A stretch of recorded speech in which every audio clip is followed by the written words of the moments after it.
The thoroughbred is a magnificent animal, bred for speed, bred to compete, the sport of kings. Wow, West Coast has it by 6. It's the all-new Let's Go Racing from Parks Casino and Racetrack. It's action-packed and fun for the entire family. 3 of them are right together with 1 furlong to go. Let's Go Racing is brought to you by the Pennsylvania Thoroughbred Horsemen's Association. It's fun to see them run. Welcome to Let's Go Racing. I'm Danny Gibson here with Dick Girardi, and we are on the Parks Racing third floor studio here to bring you a great show today. Our Parks Connections upset the Maddie May Stakes at 27-1 with the promising 3-year-old filly Cairo Sugar, and jockey Abner Adorno is heading to Saudi Arabia to ride on their big night, and top racing from around the country. But let's get to the Parks Connections. Yeah, let's do it, Dan. They went to New York and they showed up big time, and everything that went wrong went right for them. Yeah, no, Cairo Sugar had broken her maiden in New York, in a New York bred back on the 19th of January, and Alan Bedard says, hey, you know what, why don't we just run on a stakes race for New York breds? Maybe we'll be good enough. We'll see. Yeah, 27-1 odds. They felt that was a little high for her, considering she had been running pretty good. Look, Alan had changed the bit because she would bear in her races, and Andrew was in Texas over the weekend and flew back to get to Kennedy Airport just in time to ride the race. So, but you know what? They're going to run the race, and we'll see how Cairo Sugar does. They certainly will. It's the $100,000 Maddie May Stakes. This is for 3-year-old fillies. They're New York breds going 1 mile. Here is the call. It's the long shot. Cairo Sugar in front. Cairo Sugar is up by a length and a half.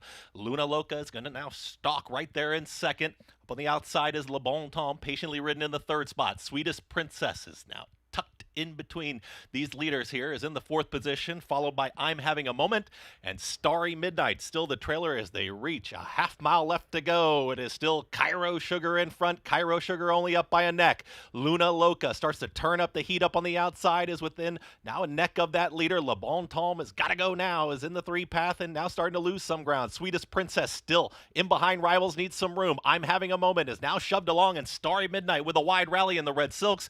47.39 for a half mile time. Cairo Sugar is still there. It's Cairo Sugar, Luna Loca on the outside. Sweetest Princess wants off the rail, and she's going to try and muscle on through. Here comes Sweetest Princess and also Le Bon Temps. Cairo Sugar is still in front. It's Cairo Sugar trying to pull off a huge upset. Cairo Sugar up by a full length for a final furlong. Now here comes Le Bon Temps up on the grandstand side. Will Cairo Sugar get it done? A 16th left to go. Cairo Sugar, Le Bon Temps. Cairo Sugar, Le Bon Temps. Cairo Sugar, a massive price. And Cairo Sugar gets the win with jockey Andrew Wolfson, 27-1.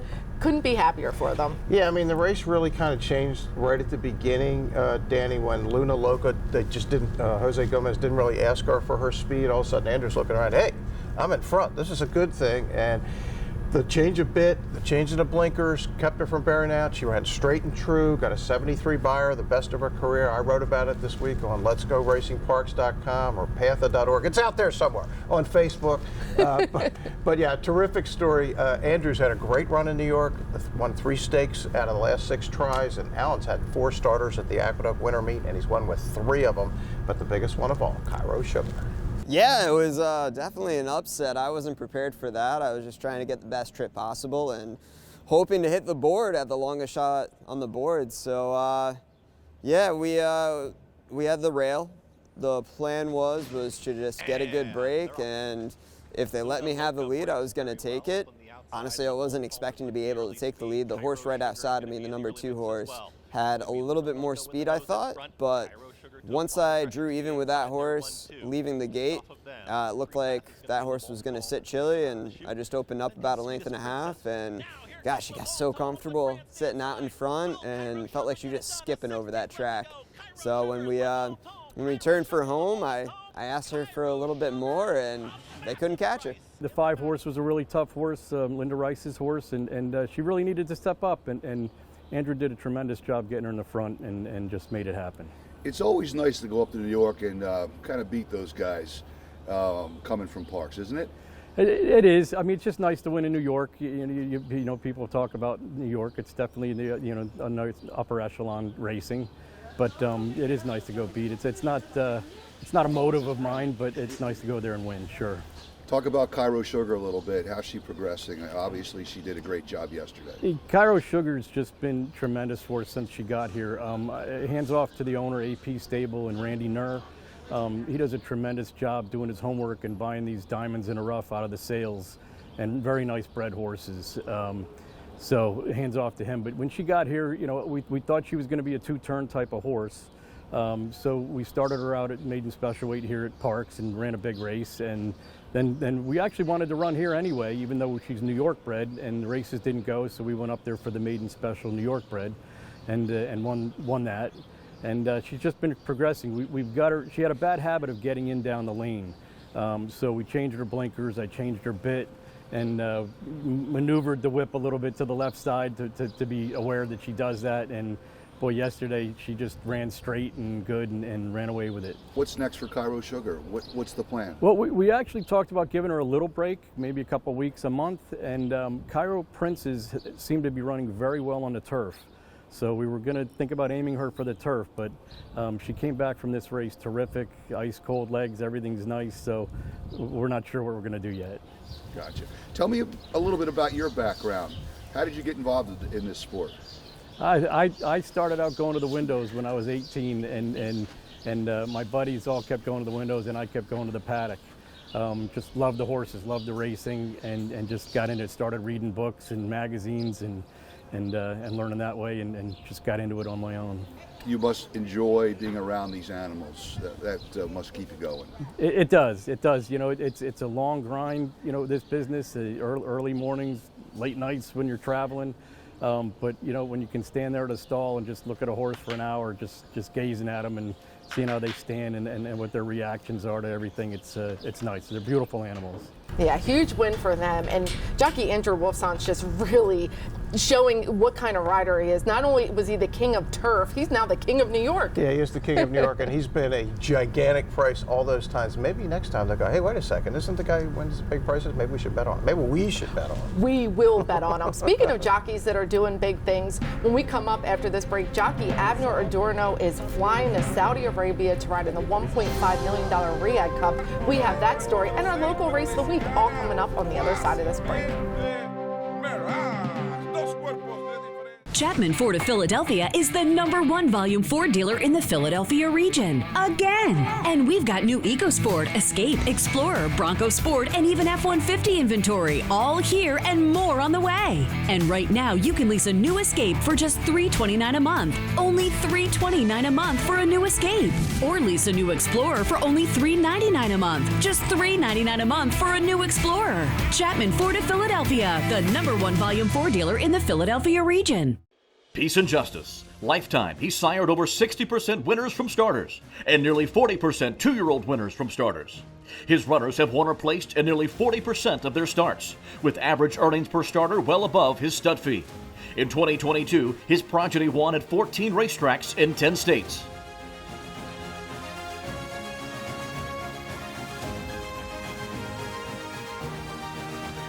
Peace and Justice, standing at Blackstone Farm, PA. If you want action and you want it now, you got to get the new Parks Racing mobile app. Wager and watch thoroughbred and harness racing from around the world. With the Parks Racing mobile app, it's easy to open and fund your account. Then place your wagers and cheer on your horse as they thunder down the stretch. With the Parks Racing mobile app, you'll easily make withdrawal requests, view the previous day's replays and results. Plus, open any new account now and you'll be automatically enrolled in the Parks Rewards program. The more you wager, the more you earn. Get the new Parks Racing mobile app and get in on the action. Welcome back to Let's Go Racing. Well, jockey Abner Adorno will ride in the biggest race of his career. He's going to Saudi Arabia for Saudi Cup night. He's going to ride in the $1.5 million Riyadh Dirt Sprint on Meros for trainer Chad Summers, who's based in New York. Yep. And how he got this mount was he rode it up in New York and got a win on him. Indeed, and looked good doing it. Won by 2 lengths. Danny got a 97 buyer at Aqueduct back on the 30th of December. It's interesting. This horse ran in England and in Dubai, now back to America, and now back to Saudi Arabia. So well-traveled, and Meraz, won the best race, is going to have a chance to at least maybe hit the board. Yeah, and we caught up with jockey Abner Adorno on this very exciting accomplishment in his career. Here with jockey Abner Adorno, who's going to be traveling many miles to Saudi Arabia to ride Meraz in the $1.5 million dirt sprint race. First of all, how are you feeling? I mean, I'm just blessed, having these opportunities, and thank you to Chad Summers and the owner for giving me the opportunity. I get to ride the horse once. Thank God we came out as a winner, so that's why they're giving me the shot. And just proud of myself. My family always supported me, and everybody's happy in the house. And my family in Puerto Rico, my other family in West Virginia. Everybody happy for me, and just happy to get this opportunity. Big accomplishment for you in your career. So you're going to ride the 6-year-old. He's a Great Britain bred, which is really neat for Chad Summers. Now, you got to win aboard him in Aqueduct. How comfortable does that make you feel that you know the horse a little bit? I know the horse actually before I rode on Aqueduct. I was breezing the horse. Chad always told me, this horse match you, the horse match you. So I guess he was right, and I'm just confident. He's a nice horse. Multiple greatest races winning over there in his country, and just happy to get to ride him and see what happens. And I know he will be up there for a little while. If they don't come and catch me, they can have trouble getting me. Is this the biggest race you'll ever ride in? Yes. I rode here at the Pennsylvania Derby a couple times, but yes, this is the biggest one. Flying away from home, my wife is going with me, and just happy, excited. See what's going on and what happened on Saturday. Well, we will all be watching Saudi Arabia in the $1.5 million sprint. We are all rooting for you here at Parks. Good luck and get the money. Thank you so much, and thank you everybody for supporting me, and just happy. Let's try to bring that home. We will all certainly be rooting for Abner. You'll hear all of Parks cheering from you out in Saudi Arabia. No question. Good luck, Abner. Well, let's get to some local racing of the week here at Parks. We're going to take a look at Monday's 9th race, a starter allowance for horses that started for a claiming price of $8,000, going 6.5 furlongs, $30,000 purse. Post-time favorite is the number 5, Mr. Roundtree. Yeah, Mr. Roundtree most recently third, beaten 10, but in a very fast race, and has some really good lines in his recent career. And our buddy Danny Velasquez has the second choice favorite in Float On. Float On, Danny V off to a really good start in 2023. 33%, 9 of 27 to start off the year. Yes, of course, your horse scratched Iconic Legacy. It's the only way they can stop me from having the winner of this race. They scratch Iconic My choice Legacy. was Mr. Extension. Here's the call of our local race of the week. Bailey, who has 3/4 of a length over Federal Case, back to Mr. Extension. Beginning to move up is Nick the Card Shark. He's picking off some horses. Then there's Float On. Back to Mr. Roundtree, Cumberland Avenue. And at the back of the pack is Commissioner G. The half went in 45-3. They are cooking on the front end. There's less than a quarter mile left to go. Bailey has the lead. Federal Case fighting on Nick the Card Shark. Here comes Mr. Roundtree up the rail. It is Bailey. Nick the Card Shark has a little bit left. He is picking up some steam. Here's Commissioner G from off the pace. It is Mr. Roundtree coming up the rail. Here's Nick the Card Shark, Commissioner G on the outside. Nick the Card Shark has the advantage, but here comes Commissioner G. Mr. Roundtree on the inside. It is Commissioner G up in time. And Commissioner G comes rolling from out of the clouds with jockey Joseph Trihos to get the win. They were really excited about the win. Everton Smith, he's still cheering somewhere in the crowd. Good for Everton. He's off to a good start this year too. He's 6 for his first 18, including Commissioner G, who got that wide sweeping Parks trip and came flying at the finish. He certainly did. Of course, Mr. Extension, my pick. He's still running. Look, he didn't like being checked back at all. He broke good. It was not optimal The only horse for he him. beat was my horse, Danny, because my horse didn't run. We're licking our wounds. We're going to go back to it. Let's get to some national racing. Big racing down at the fairgrounds. This is for 3-year-olds on the Kentucky Derby Trail. It's the Grade 2 Risen Star, $400,000 purse going in 1 1/8. And our favorite is Victory Formation for Brad Cox, who is loaded going into this Kentucky Derby. Yeah, he is indeed. This horse is undefeated in 3 starts. Most recently won the Smarty Jones at Oaklawn, 90 buyer figure. Flavian Pratt in for the mount. And what's better than one fill but two fills taking second choice for Larry Ravelli? Yeah, Larry Ravelli, I'm a big fan. He typically has fast sprinters, but it's nice to see him having possible two-turn horse and maybe head to the Derby. And of course, the big talk of the weekend was Steve Asmussen chasing that 10,000 win. We'll see if he gets it in this race, but he will get it eventually. Yes, Here's he the will. call of the Risen Star. First 2 of 9 furlongs covered in 23.34 seconds. They have 5 furlongs to run, and it's Determinedly who leads here for Raylu Gutierrez. Determinedly in front, tracked by Harlow Cap, Shack Diesel in third. Victory Formation in the clear from fourth as they go past the half-mile pole now in the Risen Star Stakes. Two Fills looks to gain in between horses as they round the far turn. Private Creed is wide. Curly Jack buried toward the inside. Angel of Empire starts to gain. Angel of Empire moving up in between horses with inside 3 furlongs to go. The half mile went in 47.50 seconds, 3/4 in 1 minute 12.21 seconds. These leaders coming toward the quarter pole. It's Harlow Cap as Two Fills looms up on the outside toward the rail, looking to stay this pace as they straighten for home is Determinedly with under a quarter of a mile to run.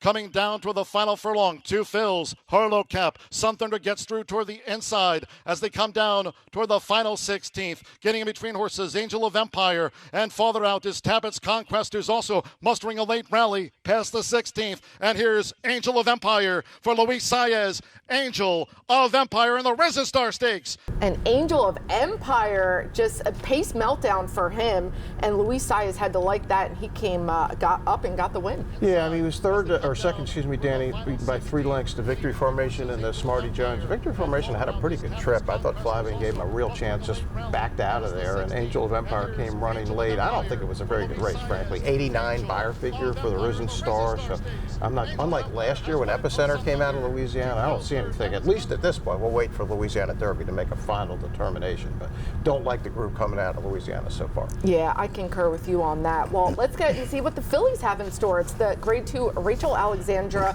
This is also at the fairgrounds for 3-year-old fillies in my own 16th. $300,000 purse, and our favorite is Who's Your Filly for Tom Amos. Yeah, undefeated and won all 3 of her races big, nominated for the Triple Crown. Tom Amos is saying stuff like this filly is good enough to beat the Colts. I might run her in the Derby. And everybody I know was lined up to bet against Who's Your Filly at 2 to 5. This price was absurd. I have a thing that I call RIP. It's called Reputation-Induced Phenomenon. You always bet against those horses. I couldn't bet enough against Who's Your Filly here. And Chop Chop was our second choice for Brad Cox and Florent Giroux. The first quarter covered in 25.02 seconds. Now at the 5.5, it's Miracle. So Miracle dictates the field. Leads a close-up. Chop Chop. Pretty Mischievous moves up between fillies, and Vava holds her position from the rail as Miracle leads them toward the half-mile pole. The trailers Knock Your Socks Off, and Who's Your Filly, making her seasonal bow at 2 to 5, still held up in last. The half mile for the front runner Miracle, 48.85 seconds. Miracle remains the 13-1 target with 3 furlongs to go. Miracle in front by 2 from Pretty Mischievous, who's vying for second with Chop Chop as they come toward the quarter pole. Now Who's Your Filly gets her cue on the far outside. She's making 4-path progress, Who's Your Filly. In the meantime, Vava comes up the rail. Miracle straightens them past the quarter pole in front. Knocks Your Socks Off his last. 3/4 in 1 minute 13.05 seconds. Miracle tackled by Pretty Mischievous. Pretty Mischievous has nosed in front here for Tyler Gaffalione. It's a short lead. It's Pretty Mischievous leaning in on Miracle as they come past the 16th. Who's Your Filly is third, but well beaten. Pretty Mischievous just in front from a game Miracle. Pretty Mischievous. And Pretty Mischievous with the win, and Brendan Walsh has a really nice filly on his hands by Sire Into Mischief, of course. Right, now 4 out of 5, Danny. Only loss was third, beaten 5 to Who's Your Filly, but Who's Your Filly was not very good. No. Didn't break particularly well, but she had a chance, and she just backed out of there. She was beaten pretty badly, almost 8 lengths back to Who's Your Filly in third. Pretty Mischievous. I don't think this is a Kentucky Oaks winner either. 83 buyer. I don't know what's going on in Louisiana. They had a real good year last year. Not so far this year. Yeah. We'll see as we get to the next of the 3-year-old filly races at fairgrounds. DJ's not impressed. No, I'm not. Well, let's head to Oaklawn. Maybe this will Now impress I'm you. impressed, yeah. It's the Grade 3 Razorback Handicap. This is always a cool race for Indeed. older horses, $600,000, a mile and 16th. And the favorite is West Will Power. Brad Cox, we're going to be saying that name a lot, so just get ready. 1-2 in a row, then was beaten in the Clark, but only by 3/4 of a length to Proxy as the favorite. Solid favorite on paper here. And the California Invader, Ginobili for Peter Miller, is our second choice. Yeah, Ginobili, of course, named after the great San Antonio Spurs shooting guard Manu Ginobili. I'm not sure about 2 turns for this horse in this spot, but he's mostly a sprinter and a miler, but we'll see. West Will Power with Law Professor alongside in second. Long Range Toddy is at the rail, less than a length from the front. Ginobili is in and amongst horses. He's fourth with 2.5 to make up. Keystone Field just outside of him.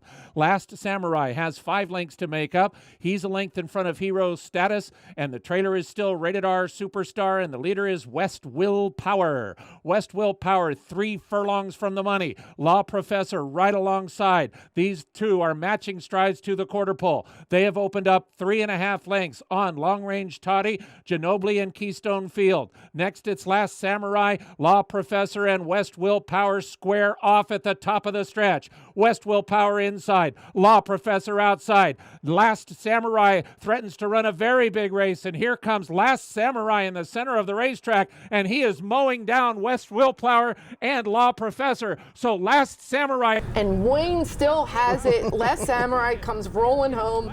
Beautiful son of Malibu Moon. I just loved everything about this ride, this horse, this win, and it was just really impressive. Wayne's 50th career stakes win at Oaklawn Park, Danny, and a career best buyer, 105 for Last Samurai in his 23rd career race. And by the way, who do you think holds the all-time record for most stakes win at Oaklawn? I'll give you one guess. Wayne. No. Steve Asmus. I was with thinking 98. that. He would have been the second choice. But Wayne with 50. I want to know what Wayne ate after. If he went to Wendy's and got that that meal that he said he was going to eat. That's what Wayne does, man. Wayne doesn't. He just hamburger over pasta or something. That's it. He's an eclectic guy. man. Yeah. That's a great word. Well, we're going to head to another break, but we have our jockey and trainer of the week, and it is a big one. Plus a race recap, all coming up after this break.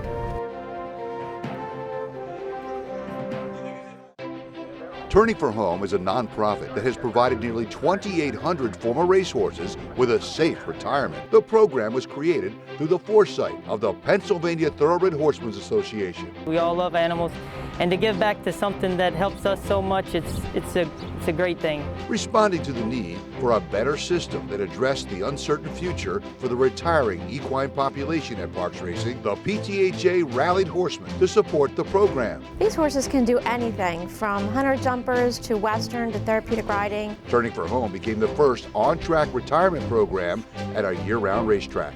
We want to make sure that our horses that have run so well for us over the years get the great opportunity to get a new vocation. Out of everything that we've done in Pennsylvania for racing, I think that's the thing we can be most proud of. If you would like to help these amazing animals find a great second career and forever home, please give us a call or contact us at turningforhome.org.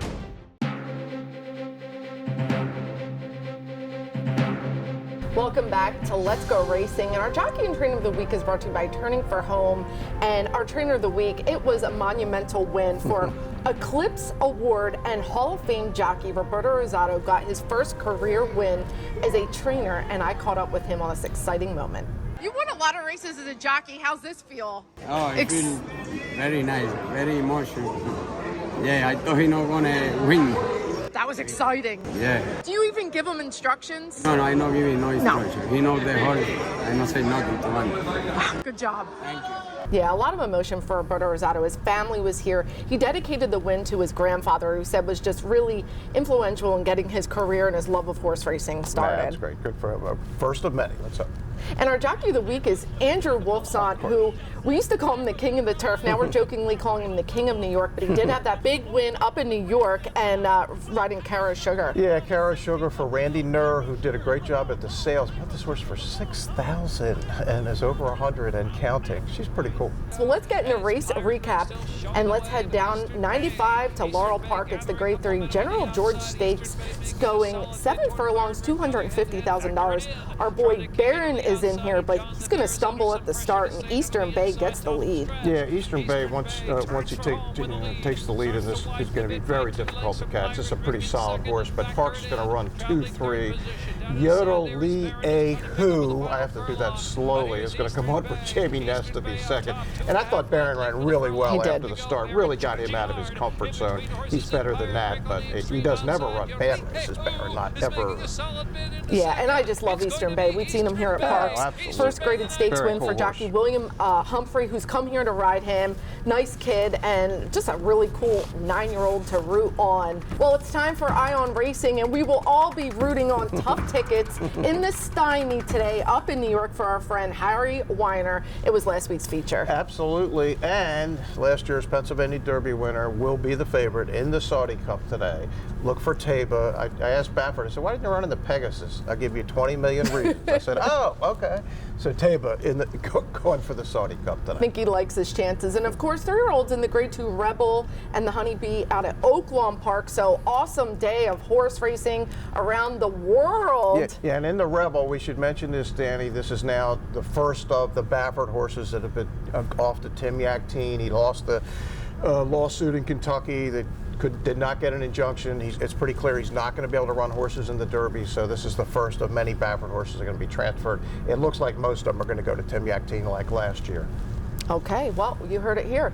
Well, we're going to head to our final break, but a trainer makes history, and Dick and I are going to preview a race from Parks all coming up. The Pennsylvania Thoroughbred Horsemen's Association is the advocate for Parks Racing's horsemen and has worked hard to secure better lives for the hundreds of trainers and their families that work in the thoroughbred racing industry. Our horsemen benefit from medical coverage, trainer pension plans, and increased purses. Thanks to these horsemen, racing at Parks is the very best, providing entertainment for you and the entire family. The Pennsylvania Horsemen are proud to be part of the community and introduce a new generation of fans to the sport of kings. Racehorses are pampered, treated with care, and loved. Nothing is more important than their health and their safety. We do right by them, and they do right by us. The hard-working folks who proudly earn our living in Pennsylvania's horse racing and breeding industries. Horse racing is a lot of fun. But it's so much more. It provides tens of thousands of jobs. Jobs, and billions in economic impact each year. All across the Commonwealth. Horse racing in Pennsylvania, it's a winner.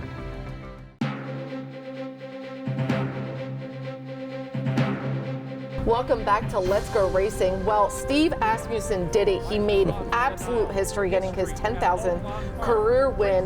Is that a number we can even grasp? No, and I don't think anybody's ever going to get close to it again. He's going to hold the record forever. Just a question of how many he's going to win before he retires. Yeah, what an operation there. Well, let's get to some us picking a race. We're going to check out Monday's 10th race. It's an allowance optional claiming, $16,000 if you want the claiming tag.